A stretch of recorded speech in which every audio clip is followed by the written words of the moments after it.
Well, good morning. It's my pleasure to be with you this morning. My name is Jennifer Browning Shimwell. I'm CEO of Phyllis Browning Company. I'm second generation running a company in San Antonio that my mother started. So San Antonio is my home, born and raised here. We're a real estate brokerage firm with about 340 real estate agents. We started in San Antonio. We have 6 offices in 5 cities right now. So we have seen a lot of growth in our 34 years. I'm particularly excited about the growth that's going on in San Antonio. I've been in the business for over 30 years, and I think that there's never been a more exciting time to live in San Antonio and to live in Texas than right now. We've watched a lot of growth in Austin. And now what we're seeing, I know you all want to hear about real estate. So I wanted just to tell you a little bit about the real estate brokerage business from my perspective. And we do sell residential, commercial, and ranches. So we help people with their homes, their businesses, and their recreation. And what we are seeing is that San Antonio is in the spotlight in Texas right now. Austin has been a great market, but it's more expensive. And people really have their eyes on San Antonio for our affordability and our culture and our history. San Antonio has community. It's really a place that you can come from somewhere else, and in 6 months, you want to stay here the rest of your life. What's going on in the real estate market? What do we see? What I'm seeing right now is that we are so lucky to live in Texas because we are creating jobs and we have population growth, both with the population growing naturally, but also a lot of people that are moving here from out of state because they want to be in our state. They want to be in San Antonio. As long as the growth, the number of jobs and the population is outpacing the inventory, then it continues to keep our market strong. We continue to see price appreciation, and it continues to be a great place to invest in raw land, ranches, as well as housing, as well as commercial properties. I'd like to invite the developers in the room to please build more houses, because we were talking earlier about the rental market. The rental market's very strong and there's wonderful communities, but people still want to own homes, and we need more product to sell. So please build more homes. Now with that, it's my passion to introduce the topic for our next panel, the South Central Ecosystem, Economic Development, Infrastructure Growth, and Greater San Antonio's Capacity for More in Today's Economy. I'd like to bring up our panel moderator, Rebecca Villagran, CEO and President of South Texas Business Partnership.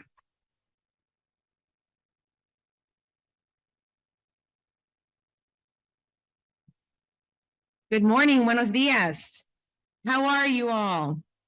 Wonderful. Well, I did want to share, my name is Rebecca Villagran. Thank you, Jennifer, so much for setting the stage for this conversation. And thank you all so much for being here today and learning from one another on how we can leverage opportunity and investment. So I have to keep the theme going. Did anybody go out honking yesterday after the announcement? Excellent. And if you don't know what that means, ask your neighbor, because you should know what that means if you're here from San Antonio. Again, thank you. I have the privilege and honor of serving as the president and CEO of South Texas Business Partnership.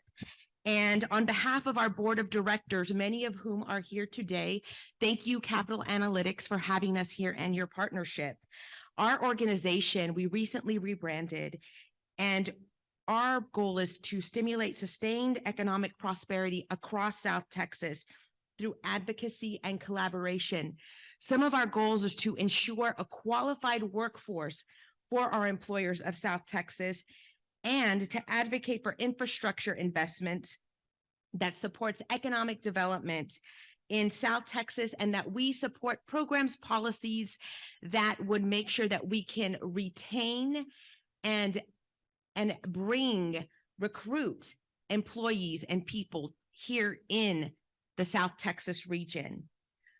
I happen to have also served for 8 years on the San Antonio City Council, representing the South and the Southeast side of City Council of the city of San Antonio. And I'm so proud to hear all of the investments and the impact that are happening here today. So I'd like to introduce and bring up our distinguished panelists. First, Kirk Kruse, the San Antonio Market President of Vantage Bank, please. Jason Giulietti, the President and CEO of Greater San Marcos Partnership. The man, the myth, the legend, Mr. Jesus Saenz, Director of the Airports for the San Antonio Airport System. And Sarah Carabias Rush, the Chief Economic Development Officer for Greater SATX.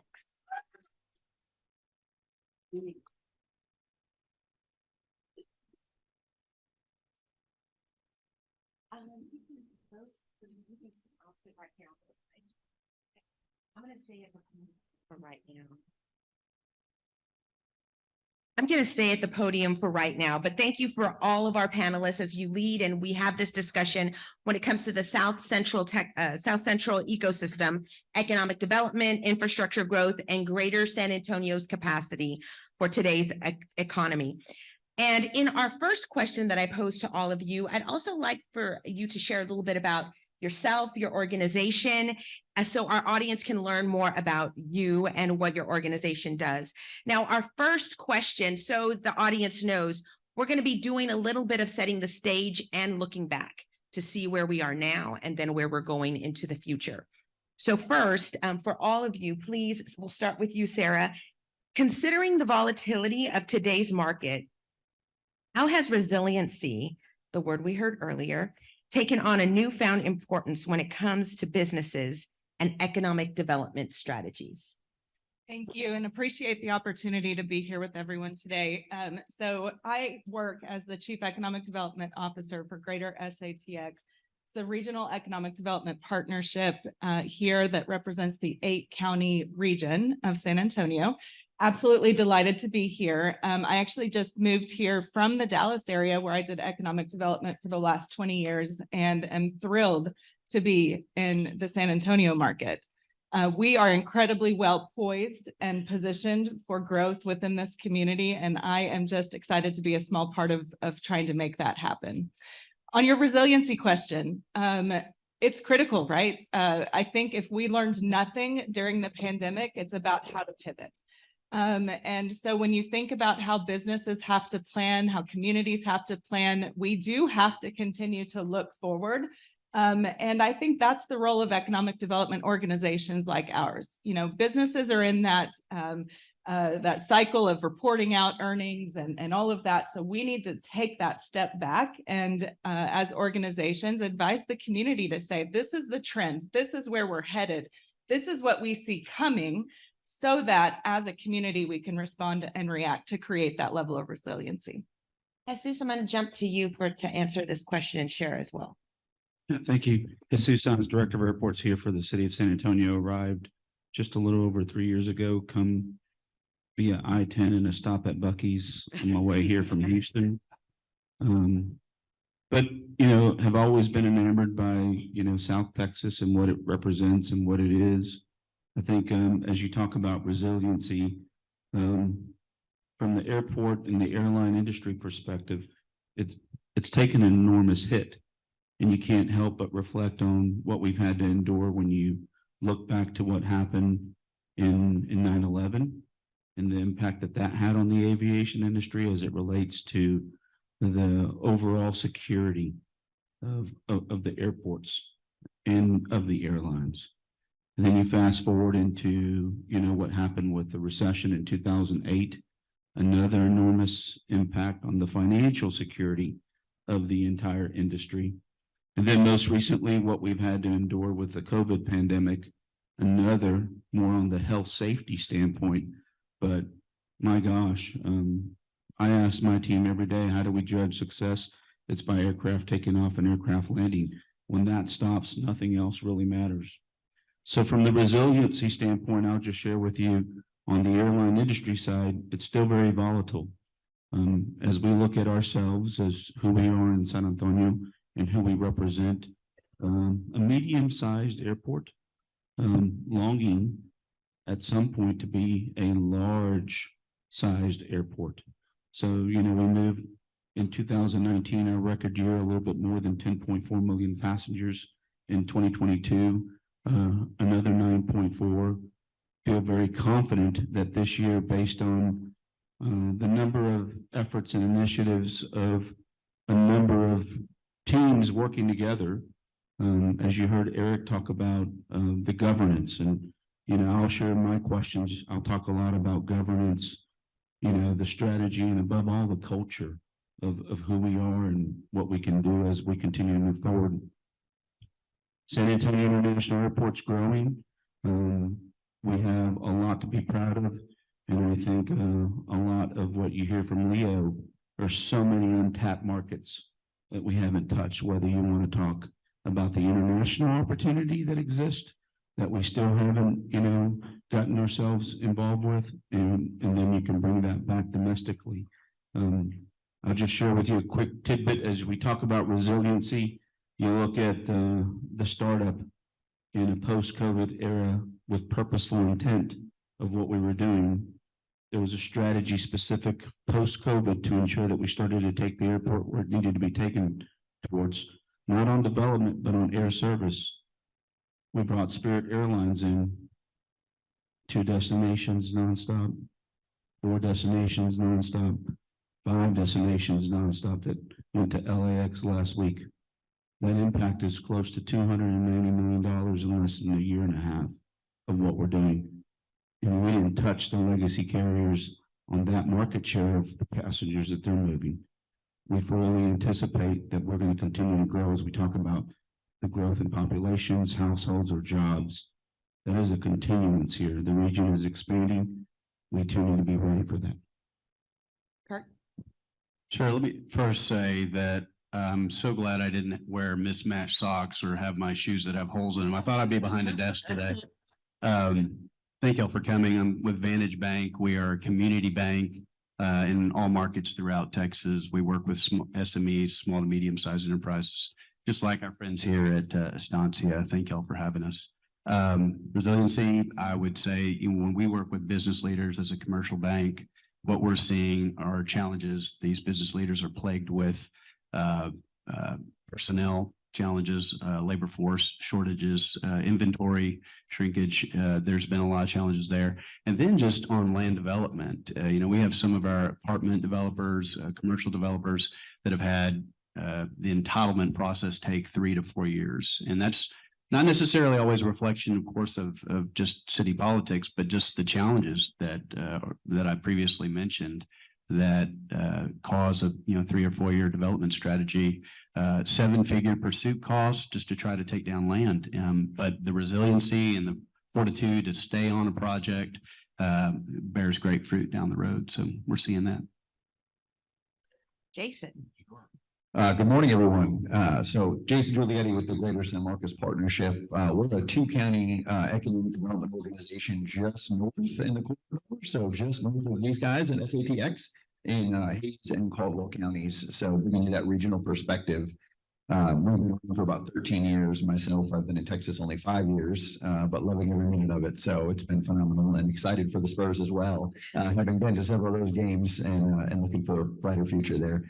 When you look at resiliency, I think, if anything, it's really drilled into how important our existing business community was to the fabric of what they provide our residents. It's really shown they can bounce back, and not only have they bounce back with tremendous growth. I can't tell you how many expansion projects we've announced this year alone in companies that are doubling down in this economy, knowing that the future is so bright ahead of them. So it's really in that angle. We're home to some amazing assets like Texas State University, you'll hear about shortly, that has also taken that resilience and demonstrated what they're doing from a workforce pipeline perspective to really make that investment into the future to ensure workforce at multiple levels in our region are met. So excited for what that is. And I know that our community and the resilience they've shown is only going to persevere going forward. So let's go a little bit more on that question. We'll stay with you. What do you see as the hallmarks of San Antonio and the region's post-pandemic economy? I think what's been really special about this community, and again, I'll give you that regional perspective, is having these two major cities in between where we are in our organization, nestled in between. I don't pretend that anybody something they don't know, but this is epicenter of economic development in the country exists right between these two cities. These two cities provide incredible bookends and what they're doing. The strength of this economy, the diversity of this economy, the leverage it has in the cybersecurity, financial technology space, and what's going on up in Austin in the tech space has just been amazing. Those products are great. Those are producing really great jobs. What we're seeing is production and manufacturing. Onshoring that's happening in the country is gravitating that center of gravity in between these two cities. Fits we have the airport being a tremendous asset.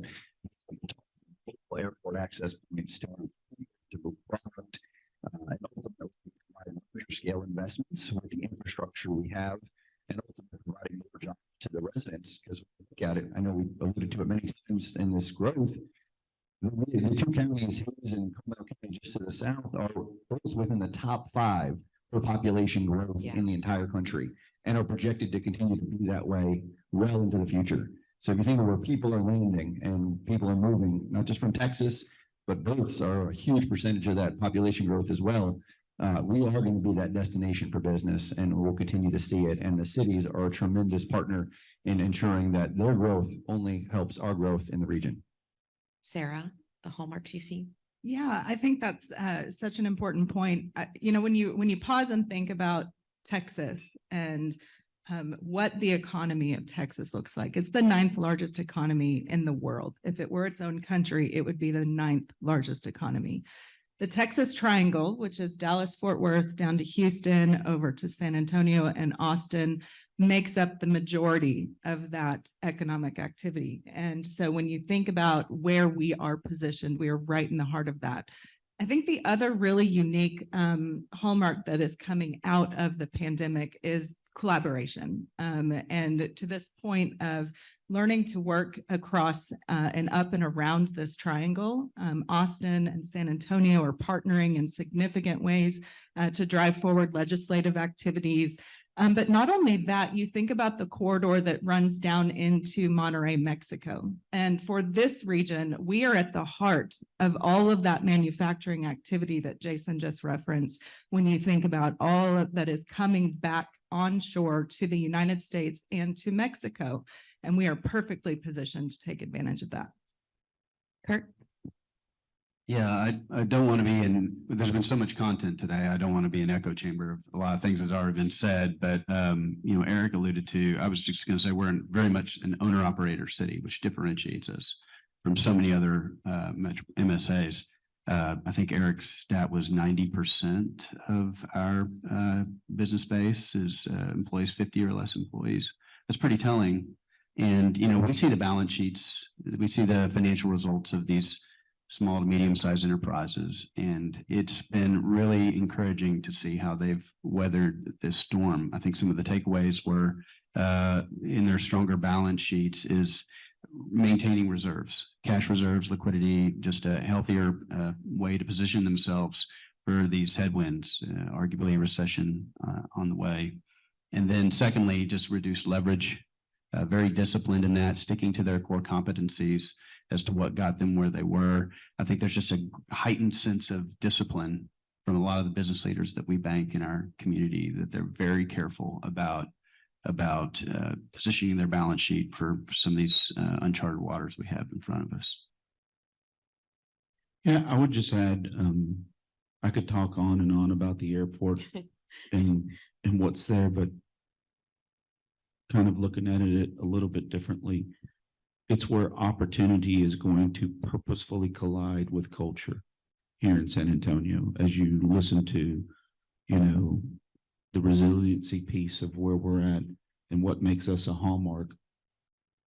As you hear Eric mention the number of jobs that there are in small different businesses. Think about when those businesses begin to graduate to medium or large size businesses because of the opportunity that's going to exist.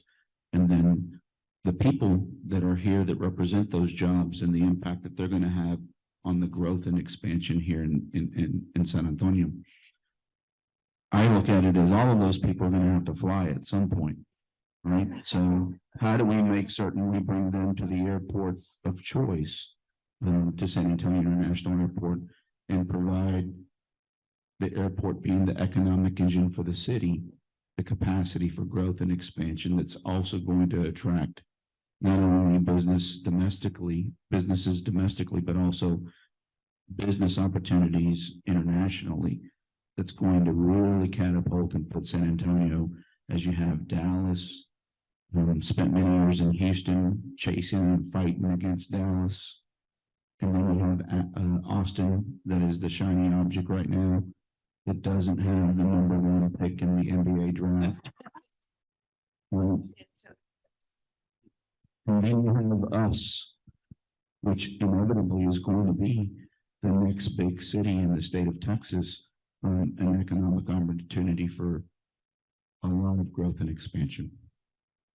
So as we prepare for this growth, the next big economic development city, what do you see? And knowing that there are impeding factors for us when it comes to this growth and getting prepared with the new industries and the new residents and the new movement of people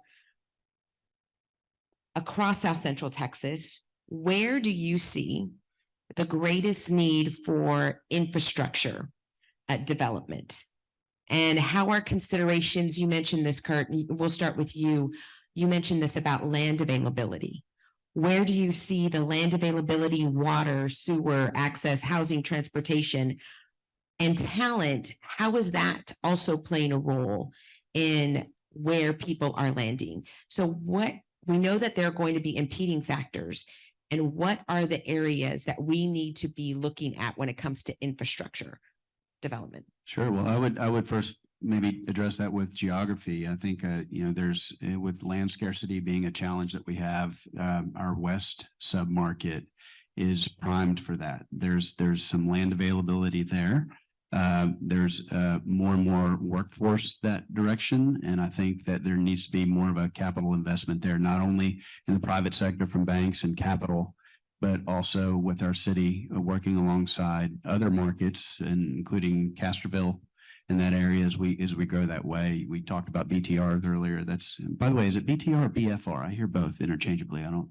It's one of those, but the built for rent market is big. And we're also seeing, we've seen some of our business leaders in self-storage focus on micro offices. And now you're seeing a little bit of a trend into micro homes and providing more affordable housing at a lower price point for homeowners is a strategy to bring in more of those with tract builders and others. So I think there's some solutions there. I think that's where the effort needs to be, especially in that geography. Right. Jason? So I think we're uniquely positioned in this space in that we don't have the history and depth that San Antonio has or Austin has in its capability. So we have and are home to some very large acre sites for business. And as you guys have heard, the projects have gone up in size tremendous since COVID, right? Everybody's scale has been blown in terms of what the demand is by these type of companies to come in. So we're home to some very large mega sites. When I say mega sites, you're talking 2,000 to 3,000 acre sites that we right now work with those folks to bring on new companies and land large scale investments. We work really closely, and we're the tip of the spear on the Micron deal that many of you heard that we came very close to landing here in Texas. So it's that, but what's lacking is the infrastructure under the ground. We have utilities only so far up the corridor. And when I say the corridor, not so much 35, but think of 130, that highway that connects to I-10 over here with you guys. An amazing asset that will be tapped into here in the not too distant future. So I think that's a big part of what we're trying to activate is the utility side and trying to bring that online, because that will then allow these projects to come here with the timelines that they have for their projects. And it's not a matter of if, it's a matter of when. We will see it in Texas. We will see it here. And what's important with that is they're not just going to live in those communities immediately around there. They're going to live in San Antonio, they're going to live in Austin, and they're going to live everywhere around it. So all of our communities need to make sure that we're ready for those type of investments. You're talking 10, 15,000 employees within one company. Those are huge, huge numbers. And it's not just one, you're talking several that want to come to this region and have an impact. So on the workforce side and the readiness side, that population growth, we've been really blessed with being able to attract capital and companies because we have the people. The people keep coming, they keep living there, and they're all different skill sets. They have everything from PhDs at the university all the way down to folks that might not even have a high school degree, but got some technical training.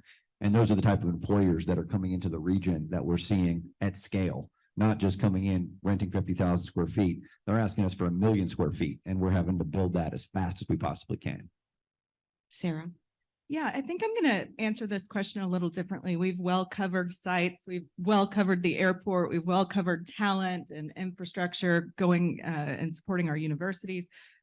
From my perspective, I think the biggest infrastructure investment that we need to make, infrastructure in quotes, is broadening our corporate base.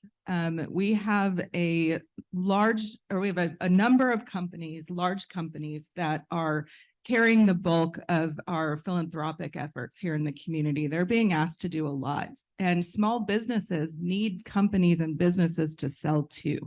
And so from my perspective and the way that we approach our work at Greater SATX is to say, we need to have additional corporate operations here in this community to also drive seats in the front of airplanes and to really boost our economy and provide those job opportunities to companies. And so I'm really focused on getting my incredible team, some of which are here today, out on the road, talking to companies every day.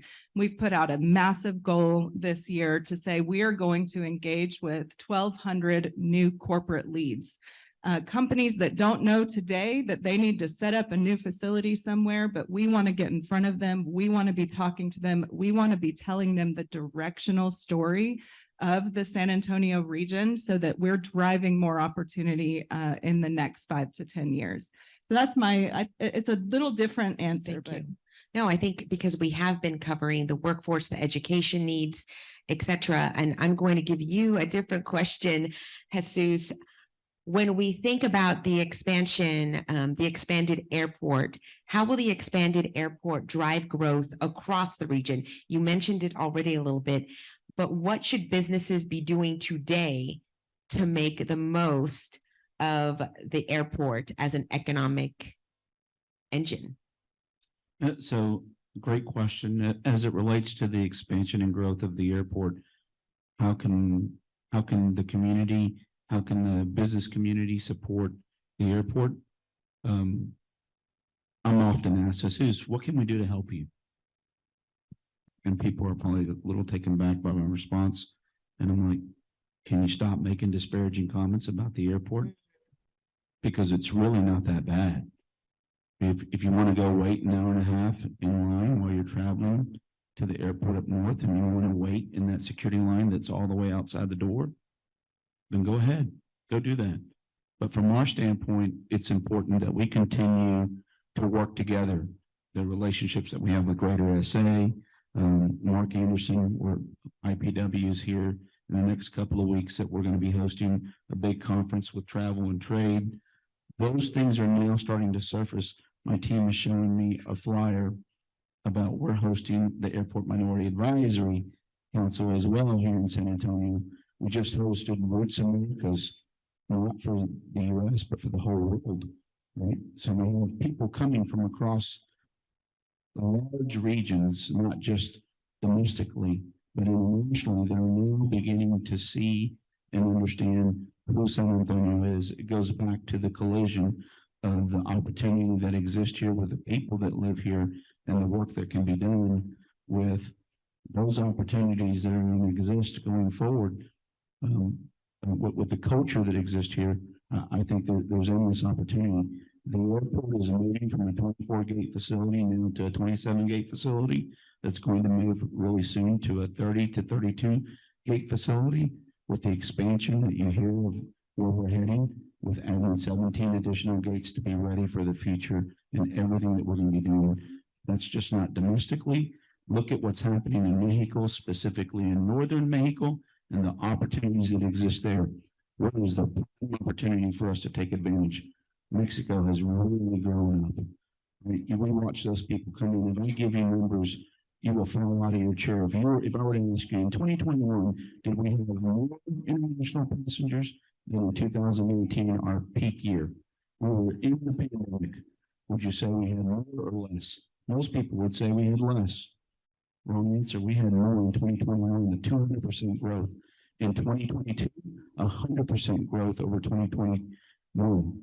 And 2023 is continuing to move in that direction as it relates to internationally. So how do we make ourselves no longer just focus on the small things and begin to capitalize on moving towards selfishly within the airport? How do we become a large hub airport? What steps are we going to take that are going to be impacting the region, the entire, city, and the entire county for our expansion and growth? Thank you. Now, we're already up with time, but I have one question that I would like all of you to answer. And that question is, when we think about the future, the scope of what San Antonio encompasses, where we're going, the region, what does it mean? What will it mean to be in San Antonio in the next 3 to 5 years? So we'll start with you and we'll start with you, Kurt, and we'll end with you, Sarah. Sure. Yeah.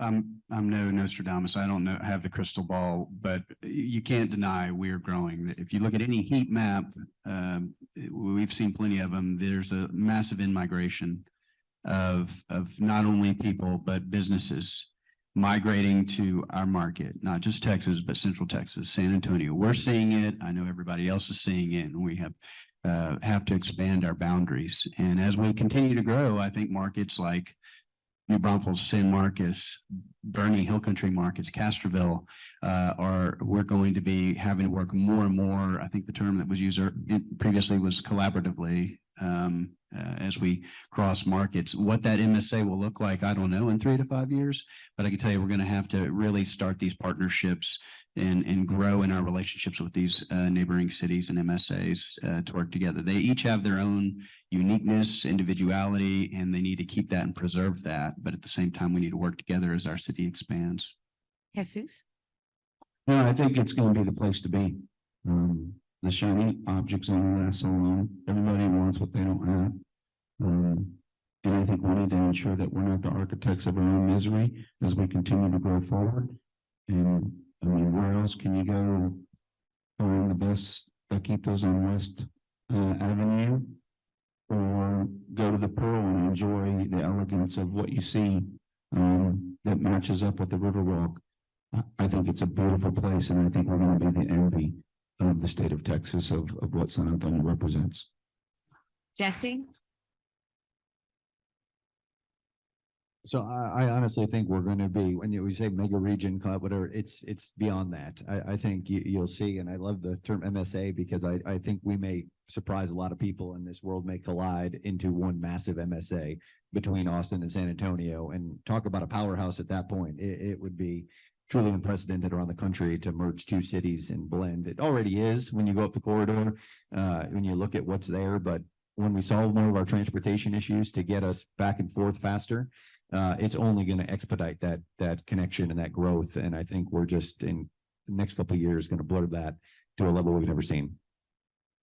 Yeah, I wouldn't say we'll be a mega region in the statistical sense in the next 5 years, but probably in the next 20 years, the next 25 years. I think when you come from outside of San Antonio, you don't see the boundaries. You don't see the difference between downtown or Pearl or New Braunfels or Schertz, or really, I mean, Austin, I think maybe a little bit more so. But as our community continues to grow, I think the really unique attribute here is the culture. And the way that we are growing, we are working very hard, I think, as a community to preserve it. And that is what outsiders see. And they love that. And I think that from that perspective, as we collaborate and we think about how to support each other, we have to do it with one voice. Thank you. And to your point, you mentioned, Sarah, the South Texas Triangle and the South Texas triangle that we are working on with South Texas Business Partnership, that we see South San Antonio and going further south to Laredo, to the port, to Corpus, and then even further south, because we know that is where even the land availability is, and the great universities and others and the people are. So we intend to continue to work down and work together, collaborate, all of our neighbors south. So those who be online and reading the Invest San Antonio magazine, this is your answer. Yes, invest in San Antonio. And please know that you can, when you move here, when you invest here, you can make an immediate impact here in this community. And in 3 to 5 years, I'm seeing hopefully another sports championship. And thank you all so very much. Thank you to our panelists for your work, for your time. We can only do this together, and adelante San Antonio. Thank you.